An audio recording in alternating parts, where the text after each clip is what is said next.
What's up everybody, welcome back to my guide. In this one I'm gonna try to make your life in Tides of Desolation much easier.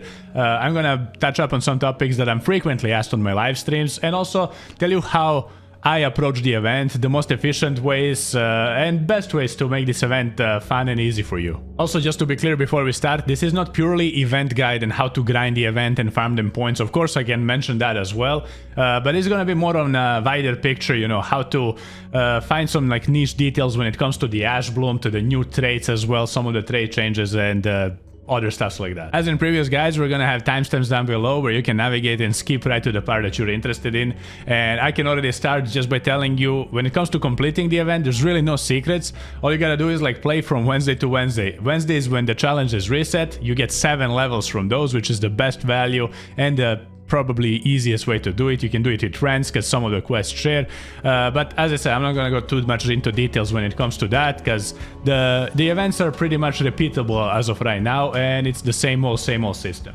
But yeah, focus on challenges, they give you the best value, and then you can just naturally play the game and seek to improve in Hunt, because this event, this time around, you can really just get simply better by just playing the game. And that gets us to the next topic. It's the new recruits. Just keep reshuffling recruits, go for them. Some of the tier 2 and tier 3s come for like $200 $100, and they have amazing traits that you can remove for free now, and you get like 1 less upgrade point when you remove them. So get the hunter that you wish. If they have like, I don't know, a quartermaster or like frontiersman, you can just remove that and use spare points. It's really huge value, and I definitely tell you all to, after each game, reshuffle that, get them free hunters if they are available to you. If not, focus on them tier 3s with good juicy traits. Alright, now while we are still in this menu, and another tip that I showed there quickly but didn't talk about it, you wanna remove health chunks here, and then if you're bothered by always clicking this, are you sure? You just remove them in this tab and click them all the way here without having to click yes every time. So this is another bonus tip, and why you watch my channel. Now, when it comes to the traits that I prioritize, playing with teams or playing with solos, I always try to prioritize Necromancer because it's such a good trait, prevents stalemates, you just pick up your teammate right away. Of course, it's tougher if you're playing with randoms, but with an aggressive team, you can pull off Necromancer always. You can also sleep on choke bombs. My teammates don't even get lit up on fire, but they're already back on their feet. Another trait that you want to prioritize if you're solo, Resilience. If you're the one dying first always and getting Necromancer's Resilience is amazing, but you don't have to go on the Resilience. You can try to play Bloodless as well if you're struggling against the bleed, and that's another thing. Centennial, Dum Ammo, or Dum ammo in general is quite popular, especially during the event when people have quests like make the enemies bleed, etc. You will bleed a lot probably, so don't sleep on Bloodless. And Salve Skin is another one that I would prioritize because flare guns can burn, fuses can burn now, so you just at least burn slower there. So yeah, some of the traits that I prioritize again, let's go over them. We have Bloodless, I have Resilience if I'm solo, and I play Dauntless as well. Don't sleep on Dauntless. You don't have to chase grenades. You can Dauntless the choke bomb and deny the enemy choke bomb. Make them expose themselves in order to put off their teammate. While we're on the traits, I want to mention that Beastface is one of the traits that I'm sleeping on right now. I previously didn't run Beastface too often, I just put it towards the end.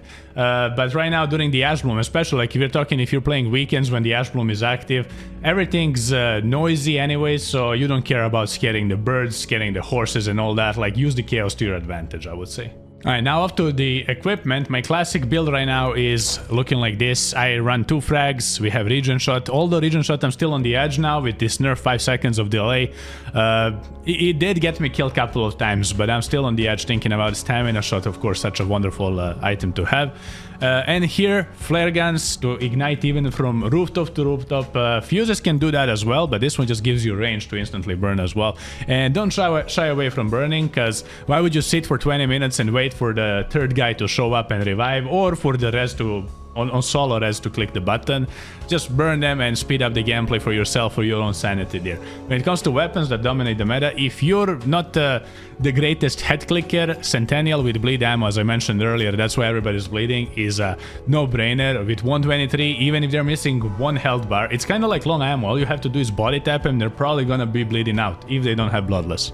So run Bloodless and run Senti Dum here. I'm like, how to say, counterproductive over here. I'm giving you tips to run dump them ammo, and I'm also giving everybody a tip to play Bloodless, so it's kind of like fight fire with fire. We'll see how many people listen to these advices and how many people actually approach the game that way. Another thing that I want to mention during this event, you should just strive to get better as well. Like, once you completed the challenges, you can still play the hunt, of course. You're not playing only on Wednesdays, right, when the challenge is reset.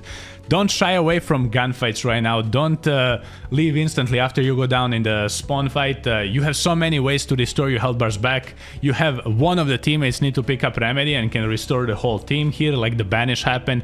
Rampage as well. You can be cheeky and play some kill traps and just wait for them to pop and you get a full restoration. Or Final Gasp, when you loot a corpse, you get full restoration for yourself. Combine this one maybe with Vulture as well, so you don't even have to worry if your teammates looted the corpse or to leave you one. You can always have a full restoration on the go if you just like remember where the bodies are. Or if you stumble across a previous gunfight, you just fully restore from them. Another thing that I wanted to shout out now while we're making this video and we're talking about raids is that this Pacts or this event so far seems like it's the most balanced one yet.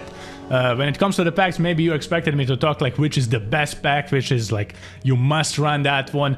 But there's really no secrets now. Like, you can benefit from all of this the same way. You can restore your health and get a full restoration. If you like to heal while in water, I personally don't put myself in water, so it's just against my muscle memory to do. But yeah, you can go Marinir. If you want to run Katana or like Bomb Lens with Berserker, easy. Want to sweep around and jump around with Shadow Leap and have fun with it, go for it. That's probably what I'm doing the most. But I also like Katana, so Berserker is another one I've been popping here and there. Of course, when my team needs Remedy, I go play Remedy too. So yeah, really no secrets. I would just tell you, don't sleep on them. Explore and try all of the different ones. Don't miss out. A ton of times I play only one, like the previous one, Blazeborn or the Infernal. And then the last 2 weeks I forced myself to play others and actually made some nice value out of them. So yeah, test them all out. They're all pretty fun and balanced. Good job, Crytek, on balancing this update. Another tip that I wanted to add now while I'm editing, I completely forgot. Use Shadow Leap to farm meatheads and farm for the other burner traits like Shadow, Deathshade, or Relentless. Shadow Leap is a no-brainer. You cast it, you just go through the meathead and boom, you can loot a trait as well. Farm some other traits as well and upgrade points if you're in need of them. Of course, you can with Berserker slap it a couple of times as well in the melee, but this is just making it so much more easier. I'm going down there. I'm going actually behind that girl. Do it.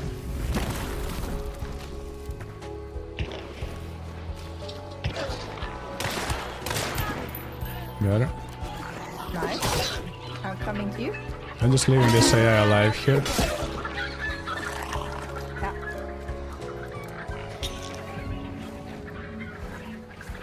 You wanna loot? I can burn. I can do that. I just took the clue so you could hear as well. Noise, noise. No, AI. You gotta enable it. For Autorun, you gotta go here, game, scroll down when it's controller options, and do the auto move thingy, you know. Just click mark it here. This is Autorun thingy. Or auto move. And then you just gotta do shift and tap W 3 times. Now, another things that we're gonna mention to the Ash Bloom. Ash Bloom is the new thingy, and of course we gotta mention the new time of the day. It is lovely. I'm really enjoying it even more than the rain, because rain after some certain... Like, I play Hunt for like 6 to 8 hours a day, and after longer sessions the rain gets to you. It's too loud, but you use that loudness as well to your advantages. It's the same with Ash Bloom. Basically, once the heavy fog settles, use that to your advantage, same like you would during the heavy rain. Try not to sprint too much, but at least move. So many people just freeze up, do nothing, but you just don't understand that people can't hear your footsteps as clearly, especially on the Ash Bloom. You have those like black banish dots around the map. They make footstep sounds, make some players freak out. Use that confusion, as I said, to your advantage, and try to just like walk around, rotate, engage the fights, disengage from fights, just make plays, don't freeze up, and you'll get better, of course. It's gonna get you killed, you're gonna walk away or walk into someone's aim, but you're also gonna catch so many players off guard, and it's not the end of the world if you go down, because your teammates or you have a necromancer and so many ways to restore your health bars. And now another tip for the Ash Bloom specific here. You always start the match with the Ash Bloom Heavy Fog. And Heavy Fog makes all the AI upset, more alert, and dogs bark, for example.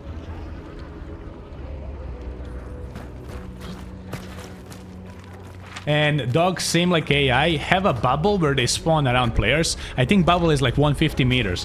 What that tells you is, like, let's say you spawn the one ranch like far end of it, and you hear dogs down at the slaughter, which you can hear them. That means somebody did spawn either other end of the vent and is making those dogs spawn in the cage and upset because of the fog, or somebody spawned at slaughter, so it's good to pay attention to those spawns. And overall, it's not only with the spawns, it works like even for the late game, where you can like look forward, see some AI, you can use Shadow Leap as well to scout if there's AI in the compound, or you're the one spawning them, because again, AI and birds, dog cages, horses, they have 150 meters bubble where they spawn around players, and that can indicate if someone's already been through the compounds. Another tip, or the feature that not too many know about, but I tell it all the time on my streams, is about the exclusive event hunters. This is for this event and the future events as well. How to know that hunter is staying after the event. For example, for Santa, people were asking if it's only exclusive now, do I have to buy it for the Christmas and then wait for the next Christmas later? The answer is, like, if the background is like golden like this, those hunters are here to stay. If the background is exclusive, as you see on the Beekeeper or the 13th Mate, that means they're exclusive to the event, most likely not coming back in the future, unless they're like seasonal, like Skinflint, for example, that did return now, and same with like Headsman for the previous Halloween, or the Devil's Advocate as well. So basically, if the background is yellow or gold, legendary background, that means they are here to stay even after the event. And while we are talking about the skins, there's a little Easter egg here, or a nice little detail. With Ronin and Miko, they have their own special katana draw animation in the menu, which I found pretty cool as well, and decided to why not share it here with you on this video. And while we are talking about the Easter eggs, there's this little blue light in the Kingsnake mines, either something to do with the lore, I'm gonna leave it to the lore nerds, or maybe teasing the new map, new upcoming event. I really am no expert to talk about this. I know the hunt lore, but I've been sleeping on it. Yeah, I know, shame on me, shame on me. I've been sleeping on it, so I'm gonna leave it to some lore nerds here in the comments. If you can shine some light on us and tell us what this blue light in the bottom of the Kingsnake mines means. It also glows orange in the dark side, yeah. And now for the end, I have some bugs to mention and how to get rid of them. For example, we have this bug if you're trying to double-click skins or equipment. It tells you transition not possible, and so many people ask me like how to do it. A couple of community members figured out that all you gotta do is click equip, and then it works. It fixes that bug. So if you're struggling double-clicking items and you get greeted with this error, just click on the equip button. Should be no issues later. Another bug that is very annoying and it happens is a muffled audio bug, something that we thought is fixed. It's not entirely fixed because it still happens, but we know it happens when you get Necromancer. So although I preach to you use Necromancer, just be mindful that once you do it, you might experience some like audio disorientation until they do the hotfix on that one. Hopefully we get to see a hotfix maybe right after the holidays, we'll see. And that would be it for this guide. I really hope you enjoyed it, and I hope it was clear enough, because I'm still figuring out how to do this guide content. But I just want to share more with my YouTube audience, because I'm almost daily getting asked on my Twitch streams, and I answer them there. Why not make a quick video like this, a rundown on how I approach these certain updates? I definitely am planning to dive into the traits some more as well, but they change traits quite frequently now with these updates.